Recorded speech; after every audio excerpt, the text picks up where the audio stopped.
जय हिंद साथियों, आज के इस वीडियो में आपको हम सेंटेंस के बारे में बताएंगे। यानी कि सेंटेंस की परिभाषा, सेंटेंस के प्रकार, इन सभी के बारे में आज जो है हम इस वीडियो में चर्चा करने वाले हैं। चलिए हम देखते हैं। देखिए, जो सेंटेंस है ये ग्रामर की सबसे शुरुआत है। तो सेंटेंस के पहले हम जान लेते हैं आखिर ग्रामर है क्या। तो ग्रामर यानी कि ग्रामर को हिंदी में बोलते हैं व्याकरण।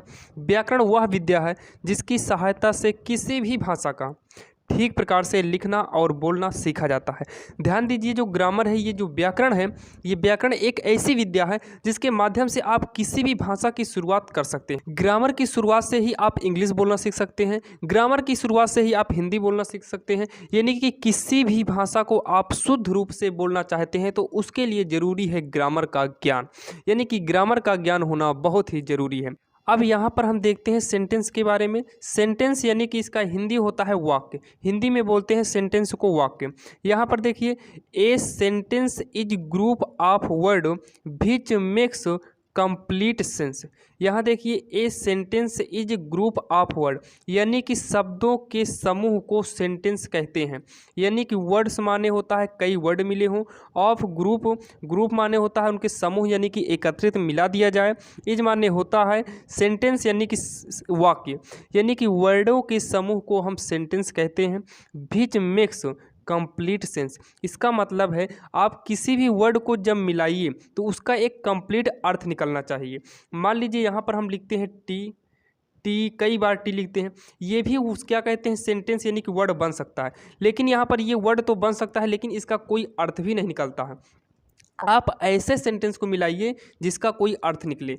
यहाँ पर देखिए, जिसका कोई अर्थ नहीं निकलेगा वो सेंटेंस नहीं होगा। अब यहाँ कर दीजिए इज आ, कुछ भी कर दीजिए तो ये सेंटेंस कंप्लीट नहीं होगा। कंप्लीट सेंटेंस होना चाहिए, जैसे दिस इज आ बॉय, तो ये कंप्लीट सेंटेंस है। इसको हिंदी में कैसे कहेंगे? ऐसे शब्द समूह जिससे पूरा अर्थ निकले वाक्य कहलाता है।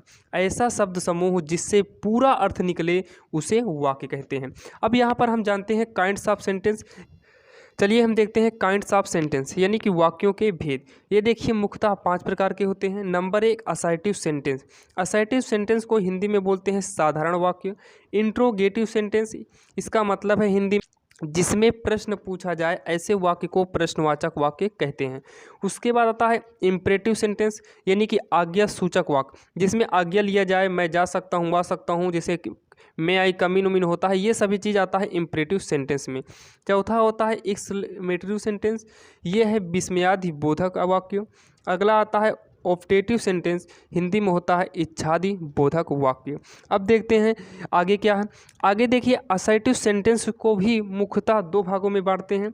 असर्टिव सेंटेंस 2 प्रकार का हो सकता है, या फिर हम कह सकते हैं असर्टिव सेंटेंस के 2 पार्ट हैं, जैसे अफर्मेटिव सेंटेंस और दूसरा होता है निगेटिव सेंटेंस। आप किसी भी यूज में पढ़ते होंगे तो उसमें का पहला फार्मूला जो होता है अफर्मेटिव होता है और दूसरा निगेटिव होता है। यानी कि अफर्मेटिव में नहीं शब्द नहीं आता है और निगेटिव में नहीं शब्द आ जाता है। यानी कि असर्टिव सेंटेंस 2 प्रकार का होता है, अफर्मेटिव सेंटेंस और निगेटिव सेंटेंस। दोस्तों, इसका अगला पार्ट आपको ले आएंगे जल्द ही, पार्ट नंबर 2। दोस्तों, आपको इसके अगले पार्ट में बताएंगे इन सभी की पहचान के बारे में। आखिर हम कोई भी सेंटेंस लिखा होगा तो कैसे पहचानेंगे कि वो इनमें से कौन सा सेंटेंस है। तो आपको मिलेंगे नेक्स्ट वीडियो में, तब तक के लिए जय हिंद।